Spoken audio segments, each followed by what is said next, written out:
Assalamualaikum warahmatullahi wabarakatuh. Perkenalkan, nama saya Fauzan Apip Hidayatullah. Saya dari kelas A dengan NIM 006. Jadi pada video ini saya akan mencoba menjelaskan tentang modul 7, yaitu tentang YOLO dengan menggunakan ROS. Nah, di sini pada praktikum ini kita akan membahas tentang image processing, di mana di sini menggunakan model YOLO, yang dimana nantinya kita akan melakukan training dan juga labeling agar YOLO yang kita buat itu dapat mengenali objek yang ingin kita deteksi gitu. Nah, sebelum kita mulai, di sini kita memerlukan beberapa alat dan bahan. Dan di sini saya menggunakan Ubuntu 22, lalu juga saya menggunakan ROS 2 Humble. Selain itu kita juga memerlukan Python 3, OpenCP, dan juga library Ultrastick untuk melakukan analisis dan juga training. Nah, karena kita akan melakukan training, tentu kita perlu melakukan pemrosesan data. Nah, di sini untuk pemrosesan dan juga training, di sini saya menggunakan Google Colab. Kenapa menggunakan Google Colab? Karena di sini kita memerlukan GPU yang kuat untuk memproses model yang akan kita latih gitu. Sehingga jika kita menggunakan Google Colab, maka nanti kita akan menggunakan server milik Google untuk melakukan training sehingga proses training akan jauh lebih cepat. Seperti itu. Nah, sebelum kita melakukan proses training, kita perlu melakukan labeling atau melakukan klasifikasi gambar yang akan kita masukkan ke training gitu. Nah, jadi nanti kita di sini saya akan menggunakan RoboFlow untuk melakukan labelingnya. Nah, mungkin langsung aja. Di sini kita coba untuk beberapa caranya. Nah, jadi di sini udah ada job sheet-nya. Nanti tinggal dilihat. Nah, mungkin yang pertama adalah kita perlu melakukan pengumpulan dataset. Nah, caranya adalah kita perlu melakukan pengambilan gambar yang nantinya gambar tersebut akan kita simpan di dalam satu folder yang nanti akan kita upload ke RoboFlow gitu. Nah, pertama kita buka terminal, lalu kita coba buka Python Capture Dataset. Nah, nantinya kali ini akan membuka dan juga mengambil gambar secara mudah gitu. Nah, cuman sebentar, karena ini saya sedang menggunakan OBS, sehingga kamera saya tidak dapat dibuka, saya akan mencoba untuk mempost terlebih dahulu. Nah, ini sudah muncul.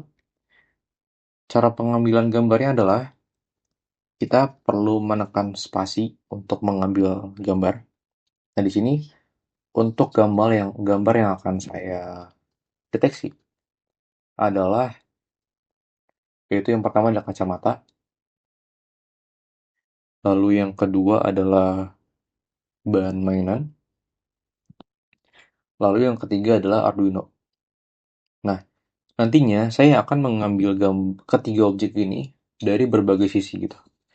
Tujuannya adalah agar nantinya model tersebut dapat mendeteksi objek ini pada kondisi manapun atau sisi manapun. Nah, caranya kita coba mulai dari kacamata. Mungkin pertama saya akan mencoba memakainya. Nah, di sini saya akan mencoba mengambil gambar. Nah, maka di sini dapat lihat terdapat pesan yang dimana image 000 tersimpan. Kita coba tag lagi. Nah, image 2 tersimpan. Lalu kita coba. Nah, di sini saya akan mencoba untuk mengambil dari sisi lain. Lalu sisi sebaliknya. Nah, mungkin karena di sini targetnya hanya 50 gambar per model, mungkin saya tidak akan mengambil terlalu banyak. Lalu sekarang pada saat saya pegang kacamatanya. Nah, sekarang pada saat agak miring,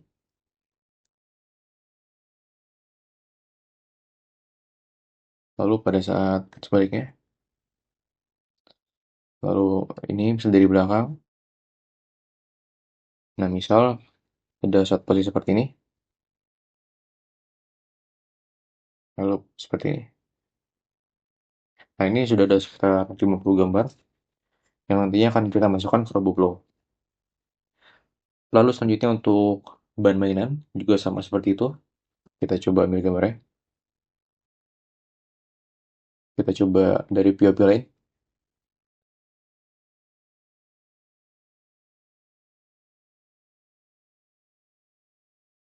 Seperti itu. Kita coba seperti ini.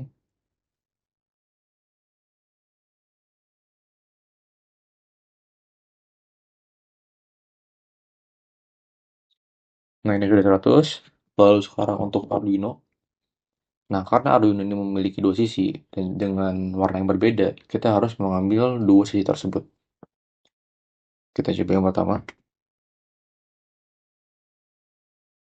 Kita coba ubah POV-nya.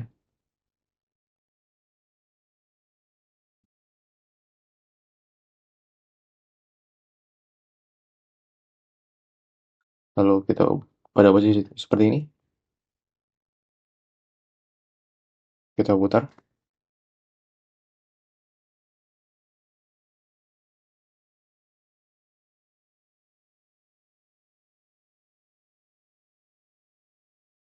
Nah, sudah ada sekitar 150. Lalu selanjutnya adalah kita tinggal memasukkan 150 gambar ini ke dalam RoboFlow untuk kita lakukan labeling gitu. Oke, kita lanjut. Selanjutnya adalah setelah kita melakukan pengambilan gambar sebelumnya dengan menggunakan beberapa model dan objek tersebut. Selanjutnya kita perlu melakukan labeling yang dimana labeling ini berfungsi untuk memberikan label dan juga contoh dan juga mengklasifikasikan agar agar algoritma kita tuh memahami objek apa yang akan kita klasifikasikan seperti itu. Nah, di sini cara yang pertama adalah kita perlu melakukan pengunggahan. Kita perlu melakukan pengunggahan gambar. Nah, caranya adalah kita klik unggah data di sini. Nah, nanti kita di sini bisa melakukan pilih folder maupun pilih berkas. Nah, di sini karena saya sudah melakukannya sebelumnya, jadi di sini tidak ada dan sudah saya labelkan semua. Nah, jika belum, maka nanti dia akan muncul di sebelah sini. Nah, ini dapat dilihat terdapat 25 gambar yang belum diberikan label. Nah, di sini ini adalah 25 gambar yang belum. Nah, cara untuk memberikan label adalah misal saya akan memberikan contoh, di sini saya akan memberikan label pada gambar ini. Nah, di sini kita bisa pilih di label sendiri. Nah, di sini dapat dilihat, di sini kita bisa mulai memberi anotasi atau label.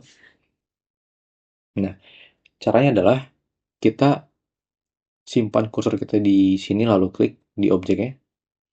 Nah, nantinya em, software ini atau web ini tuh dia dapat mengenali objeknya gitu. Nah, sebagai contoh, di sini saat saya mengklik dan dengan cara menempatkan kursor saya di sini, maka dia akan otomatis melakukan blok pada area ini. Lalu kita klik selesai. Nah, ini adalah kelas atau klasifikasi yang telah saya buat.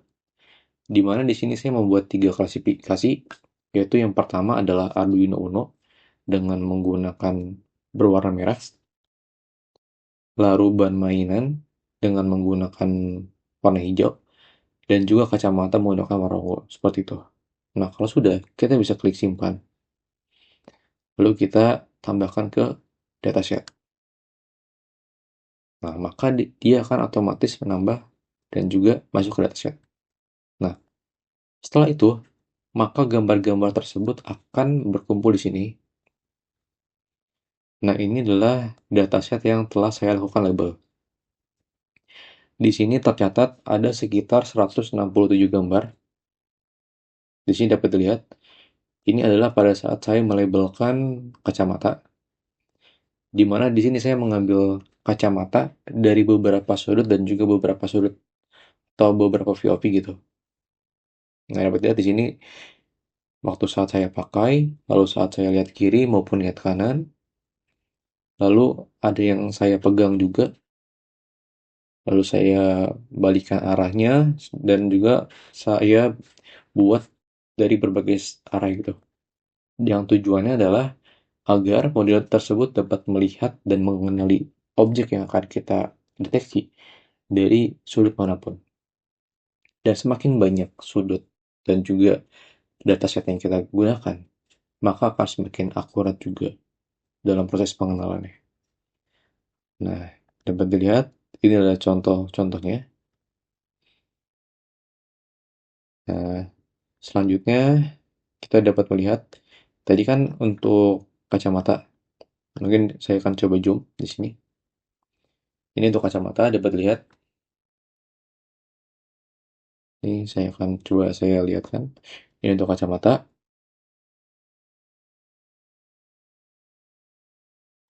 Lalu setelah ini ada untuk Arduino. Nah, ini adalah untuk Arduino. Ini labeling yang telah saya lakukan. Di mana di sini saya mencoba untuk mengambil objek dari beberapa sisi. Nah, ini pada saat dia miring, lalu ini sisi sebaliknya, lalu inilah sisi belakang. Nah, seperti itu. Jadi di sini total ada sekitar 167.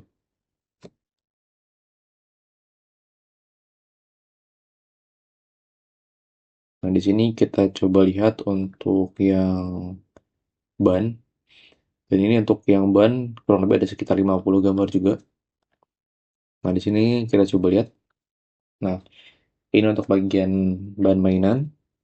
Ini label yang saya buat.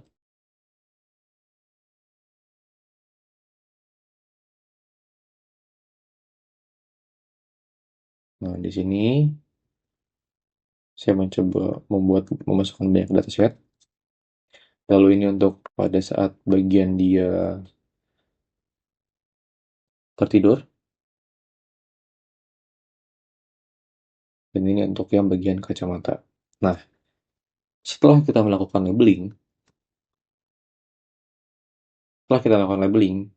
kita dapat mengekspor labeling ini yang nantinya akan kita proses dengan menggunakan Google Colab untuk di training gitu. Nah, di sini ada beberapa kelas yang telah saya buat atau beberapa klasifikasi. Nah, ini untuk rinciannya, di mana di sini dapat dilihat Arduino sebanyak 79 gambar, lalu ban mainan sekitar 32 gambar, dan kacamata sebanyak 57 gambar. Nah, ini adalah untuk hasilnya, seperti itu. Nah, di sini sudah dapat terlihat. Nah, setelah itu, kita perlu melakukan ekspor file. Caranya adalah, kita masuk ke bagian sini, lalu kita klik bagian ini, unduh dataset. Kita tinggal klik saja. Lalu pastikan formatnya adalah YOLOv8 dan kita pilih unduh file zip ke komputer. Lalu kita lanjutkan. Kita tunggu. Nah, setelah selesai, nanti silakan upload file ini ke dalam drive dan dengan gunakan nama yang sama. Kenapa menggunakan nama yang sama? Karena nantinya dia akan dipanggil oleh Google Colab gitu. Jadi pastikan nama yang dimasukkan di drive itu sama dengan program yang akan diimport di bagian Google Colab gitu nantinya. Oke, selanjutnya kita akan mencoba membahas tentang Google Colab. Selanjutnya, setelah kita melakukan labeling di RoboFlow, kita akan menggunakan Google Colab untuk melakukan training YOLO. Nah, di sini tahapannya adalah pertama, kita harus membuka dulu Google Colab. Dan di sini karena sebelumnya saya telah membuatnya, di sini saya akan mencoba mereview saja. Dan di sini jadi yang pertama adalah kita perlu untuk mengupload file yang diekspor dari RoboFlow tadi. Labeling tadi itu kita import ke dalam Google Drive. Lalu dari Google Drive tersebut akan kita coba sinkronkan dan kita integrasikan dengan Google Colab dengan cara memasukkan program ini. Nah, setelah memasukkan program ini, caranya adalah dengan mengklik plus code ini, lalu dia akan muncul seperti ini, lalu kita kopikan yang file ini. Setelah itu kita coba run. Nah, di sini di run sampai dengan dia ada checklist hijau di sebelah kiri. Ini artinya bahwasanya Google Colab sudah terhubung dengan Google Drive. Nah, setelah itu kita perlu melakukan pengecekan. Nah, di sini sudah terdapat informasi yang menyatakan bahwasanya file sudah ditemukan gitu dan sudah dapat diakses. Nah, selanjutnya kita perlu menginstal library, yaitu kita perlu menginstal library Ultralistic. Di sini terdapat program kedua, yaitu untuk menginstal library Ultralistic. Lalu juga kita membuat directory bernama content dataset YOLO. Selanjutnya kita akan mengekstrak file yang ada di dalam Google Drive tersebut.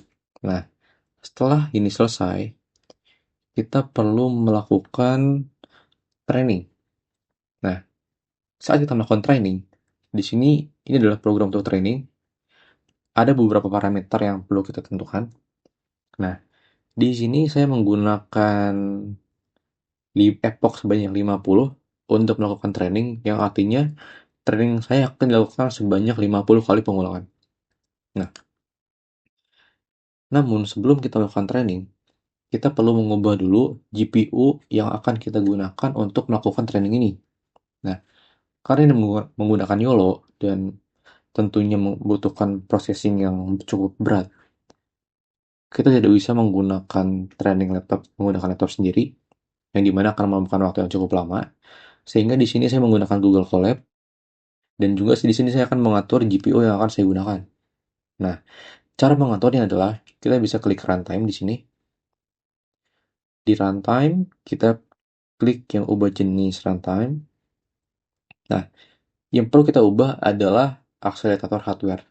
Nah, di mana nantinya di sini kita akan menggunakan GPU T4 milik Google, sehingga proses komputasi dapat dilakukan dengan lebih cepat gitu. Nah, setelah ini kita ubah ke GPU T4, ini kita klik simpan, maka nantinya saat kita menjalankan ini, GPU yang bekerja adalah GPU T4 milik Google seperti itu. Sehingga proses training akan berjalan dengan cepat. Nah, ini selanjutnya saya akan memberikan hasil training ya. Nah, di sini dapat dilihat, ini adalah hasil training yang dilakukan. Di mana yang pertama telah berhasil membuat settingan ultralistic, lalu juga saya telah melakukan import. Nah, ini untuk parameternya yang dapat tertampil di sini. Nah, di sini dapat dilihat, di sini ada beberapa keterangan, mulai dari file saya dan juga keterangan lainnya. Nah, di sini dapat dilihat, ini adalah pengulangan epochnya. Di sini mulai dari epoch 1 sampai dengan epoch 50. Nah, di sini dapat dilihat training sudah dilakukan sampai dengan epoch 50. Nah, dengan total waktu sekitar 0,067 jam. Seperti itu. Nah, setelah ini selesai, dapat dilihat Optimus Retrieve dan juga ini sudah valid dan juga hasilnya sudah sukses dan disimpan di file ini. Selanjutnya kita perlu menginstal dan mengekspor lagi hasil training tersebut. Nah, caranya adalah kita bisa mendownload file tersebut dengan menggunakan program ini, lalu kita run. Nah, nantinya dia akan mendownload file yang bernama base.pt. Nah, base.pt ini adalah file hasil training tersebut yang akan diintegrasikan ke program YOLO kita yang ada di laptop seperti itu. Nah, oke, selanjutnya kita akan coba untuk langsung melakukan training. Selanjutnya kita akan melakukan percobaan dan pengujian model YOLO ini. Dan di sini saya sudah menjalankan programnya. Di sini terdapat dua tampilan kamera, yaitu yang pertama adalah tampilan kamera biasa, lalu yang kedua adalah tampilan kamera YOLO-nya, yang dimana dalam tampilan kamera YOLO ini sudah terdapat model yang telah di-training. Nah, jadi pada praktikum ini saya menggunakan tiga benda atau tiga objek, yaitu mulai dari Arduino Uno, ban mainan, sampai dengan kacamata. Nah, mungkin di sini saya bakal coba dulu menggunakan kacamata. Nah, di sini dapat dilihat, ini adalah kacamata. Nah, di sini terlihat di mana dia memiliki indeks yang di mana memiliki kemiripan yang cukup tinggi, yaitu sekitar 0,9. Nah, ini misal saya pakai. Nah, ini adalah pada saat saya pakai, ini dia ratingnya sampai 0,9. Coba saya geser, masih terbaca kacamata. Lalu saat saya geser ke sini juga masih terbaca kacamata. Lalu bagaimana kalau misal saya seperti ini, masih terbaca sebagai kacamata. Ini juga sama, ini juga sama.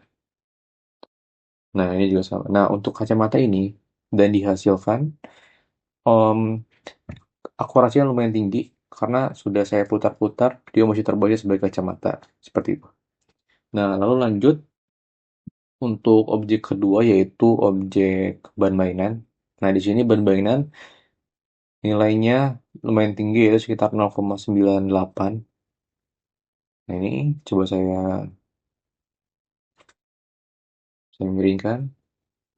Nah, ini masih sedikit ini ada biased. Nah, di sini masih sudah terbaca ban mainan. Karena memang pada saat kondisi ini hampir mirip dengan ketiga objek lainnya, mulai dari kacamata maupun Arduino. Nah, ini sudah terlihat seperti ban mainan. Saya balik. Oke. Lalu selanjutnya adalah Arduino. Nah, di sini ini adalah Arduino Uno. Nah, dapat lihat di sini Arduino Uno memiliki rating yang cukup tinggi yaitu sekitar 0,9. Nah, ini misal saya coba lihat belakangnya masih terbaca sebagai Arduino Uno.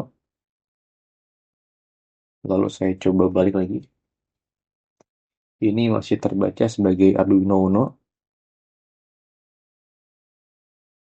Saya balik masih terbaca sebagai Arduino. Nah, sekarang saya akan mencoba untuk memasukkan beberapa objek dalam frame yang sama. Nah, misal di sini saya pakai kacamata. Nah, ini terbaca sebagai kacamata. Lalu misal di sini saya menggunakan ban mainan. Nah, di sini objek akan mengenali gitu. Jadi, YOLO akan mengenali objek apa saja yang sudah dan ada di dalam frame. Misal di sini saya tambahkan untuk Arduino. Nah, di sini YOLO dapat mengenali ketiga objek yang masuk dalam frame yang sama. Nah, sehingga model ini sudah lumayan akurat dan sudah cukup baik.